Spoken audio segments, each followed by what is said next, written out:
Doctor. प्रायोजक USV limited, your reliable health care partner. USV hello doctor.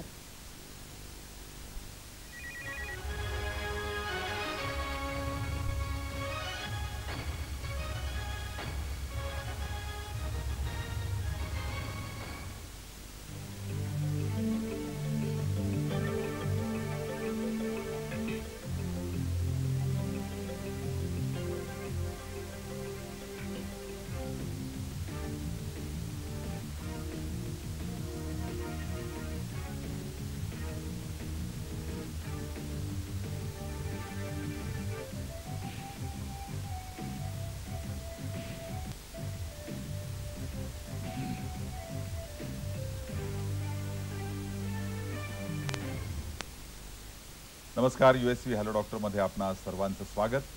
आजचा विषय तुम्हाला माहितीच आहे, एक विषय आहे मधुमेह आणि रक्तदाब.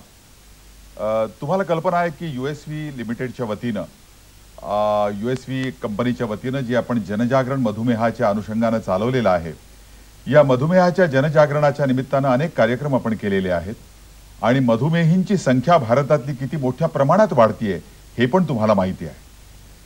2030 सालापर्यंत एकूण जगातल्या मधुमेहींची संख्या हीच मुळी जवळजवळ 30 कोटीच्या घरामध्ये जाणार आहे आणि त्यापैकी 7 ते 8 कोटी मधुमेही हे भारतातलेच असणार आहेत. मधुमेहाविषयीची आणखीन एक तुम्हाला माहिती आज मला खास करून अशी द्यायची आहे की मधुमेह झाला आपल्याला हे कळण्यापूर्वीची जी ज्याला स्थिती असते, मधुमेहापूर्वीची स्थिती, या मधुमेहापूर्वीच्या स्थितीतले अनेक जे मधुमेही आहेत त्यांना अजून माहीत पण नाही की आपल्याला आपली स्थिती जी आहे ती मधुमेहापूर्वीची आणि आपल्याला मधुमेह होऊ शकतो. आणि तुम्हाला ग्लुकोजचं प्रमाणच त्याविषयी सांगायचं असेल तर उपाशीपोटी 90 आणि त्यानंतर जेवणानंतर साधारणतः 160च्या दरम्यान जर तुमची साखर असेल तर त्याला असं आपण म्हणतो इम्पेअर्ड ग्लुकोज टॉलरन्स, म्हणजे थोडक्यामध्ये तुम्हाला मधुमेह होऊ शकतो अशी अवस्था आहे. आणि अशा अवस्थेत असणारे असंख्य कोटींनी लोक भारतामध्ये आहेत आणि त्यांच्या अर्थातच शरीरातल्या ज्या वॅस्क्युलर सिस्टीम आहे, संपूर्ण रक्तवाहिन्यांची स्थिती जी आहे ती अत्यंत भयानक होते आहे. तेव्हा या विषयाचाच उहापोह करण्यासाठी आपल्या स्टुडिओमध्ये 2 प्रख्यात डॉक्टर्स इथं आलेले आहेत. दोघेही पुण्याहून आलेले आहेत. त्यापैकी पहिले डॉक्टर जे आहेत त्यांचा परिचय मी तुम्हाला करून देतो. त्यांचं नाव आहे डॉक्टर अभय मुथा. हे पुण्यातल्या रुबी हॉल हॉस्पिटलमध्ये चीफ डायबिटॉलॉजिस्ट म्हणून काम करतात. तसंच diabetes care and research centre हे त्यांचं स्वतःचं क्लिनिक रास्तापेठेमध्ये आहे. याशिवाय संचेती जहांगीर हॉस्पिटल इथं कन्सल्टंट म्हणून देखील ते काम करतात. गेली 14 वर्ष मधुमेहाविषयीचं कार्य ते करत आहेत.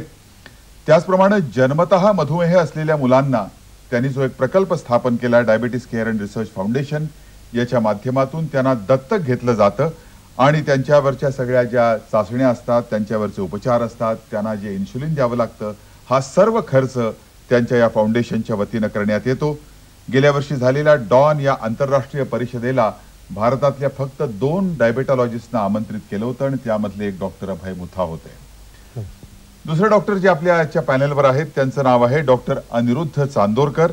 हे हृदयरोग तज्ज्ञ आहेत, इंटरव्हेन्शनल कार्डिओलॉजिस्ट म्हणून ते काम करतात. पुण्यातल्या BJ मेडिकल कॉलेजमध्ये ते प्राध्यापक आहेत. त्याशिवाय रुबी हॉल, KEM हॉस्पिटल आणि सह्याद्री स्पेशालिटी हॉस्पिटल याच्याशी ते संलग्न आहेत. तरुणांमधले हृदयविकार हा त्यांचा अभ्यासाचा खास विषय आहे आणि तरुणांसाठीच्या त्यांचं जे प्रोजेक्ट आहे त्याचा या वर्षीचं हे 9वं वर्ष आहे. डॉक्टर चांदोरकरांनी नवीन इमेजिंग तंत्र विकसित केलं असून लहान मुलांचे जन्मतः होणारे आजार ओळखण्याचं तंत्र त्यांनी खास करून विकसित केलेलं आहे आणि त्यासाठी त्यांना स्टॉकहोम इंटरनॅशनल चॅलेंज तर्फे द्वितीय पुरस्कार देण्यात आलेला आहे त्यांच्या कामाविषयीचा.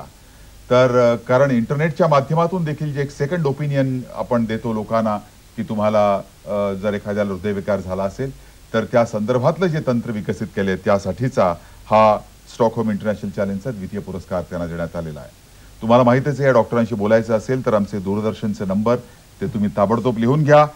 022-2490-8050 आणि 022-2498-8050. फोन नंबर पुन्हा एकदा सांगतोय ते तुम्ही लिहून घ्या. 2490-8050 आणि 2498-8050. मुंबई बाहेरच्या प्रेक्षकांसाठीचा STD कोड 022 हा तर तुम्हाला माहित आहेच. त्याचप्रमाणे USV लिमिटेड या कंपनीशी तुम्ही संपर्क साधला आणि तुमच्या मनातले उत्तम प्रश्न जे आहेत ते त्यांना विचारलेत, तर त्यांच्या वतीने या डॉक्टरांच्या माध्यमातून त्यांची उत्तरं तुम्हाला दिली जातील. त्यासाठी त्यांचा पत्ता देखील तुम्ही लिहून घ्या. USV hello doctor, USV limited, Govandi station road, Mumbai 400088. Toll free number आहे 1600222400. पत्ता पुन्हा एकदा सांगतो, USV hello doctor, USV limited, Govandi station road, Mumbai 400088. आणि टोल फ्री नंबर आहे 1600222400.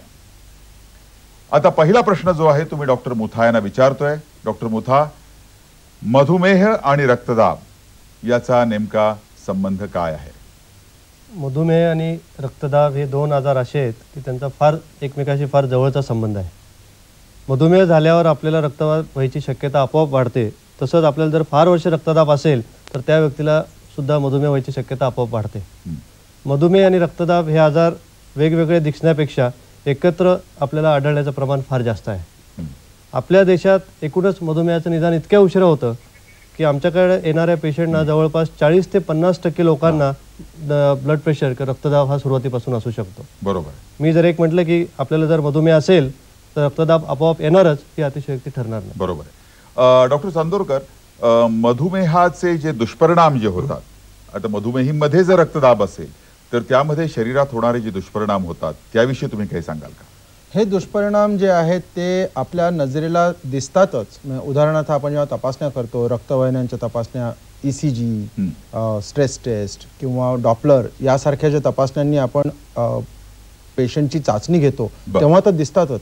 पण पातळीच्या खाली न दिसून येणारे सुद्धा बरेच दुष्परिणाम असतात. म्हणजे मधुमेही लोकांमध्ये हृदयविकाराचं, मेंदूच्या विकाराचं, किडनीच्या विकारांचं असं खूप प्रमाण आहे आणि ते अनवधानाने आपल्या नकळत होत असतं. जेव्हा ते निदर्शनाला येतं तेव्हा बऱ्याच वेळा खूप उशीर झालेला असतो, कारण आजार फार पुढच्या पातळीला असतो.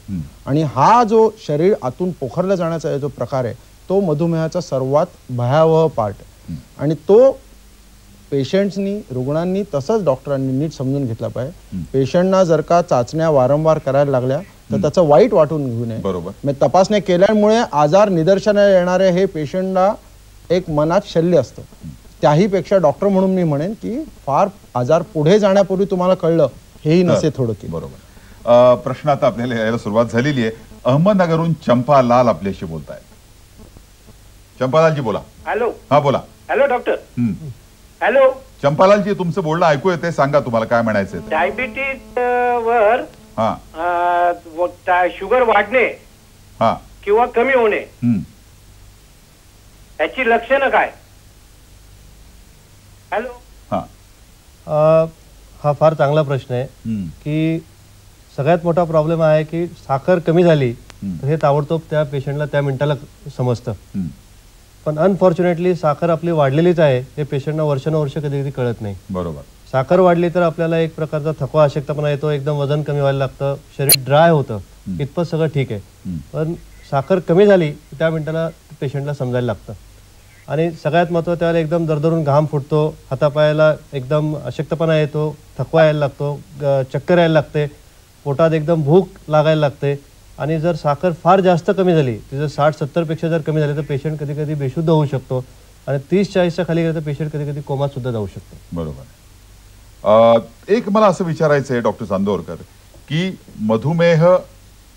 मधुमेही जो एक रुग्ण असेल तर त्यांनी रक्तदाबाची औषधं त्याला घ्यायला सांगितलेली असतील तर ती रक्तदाबावरची जी औषधं उपचारासाठी दिली जातील त्याची ती औषधं कशी घेतली पाहिजेत आणि त्याचं जे एक मॉनिटरिंग आहे ते त्यांनी कशा पद्धतीने ठेवलं पाहिजे? मधुमेही लोकांमध्ये रक्तदाबाची जी पातळी आम्ही ॲक्सेप्ट करतो ती सामान्य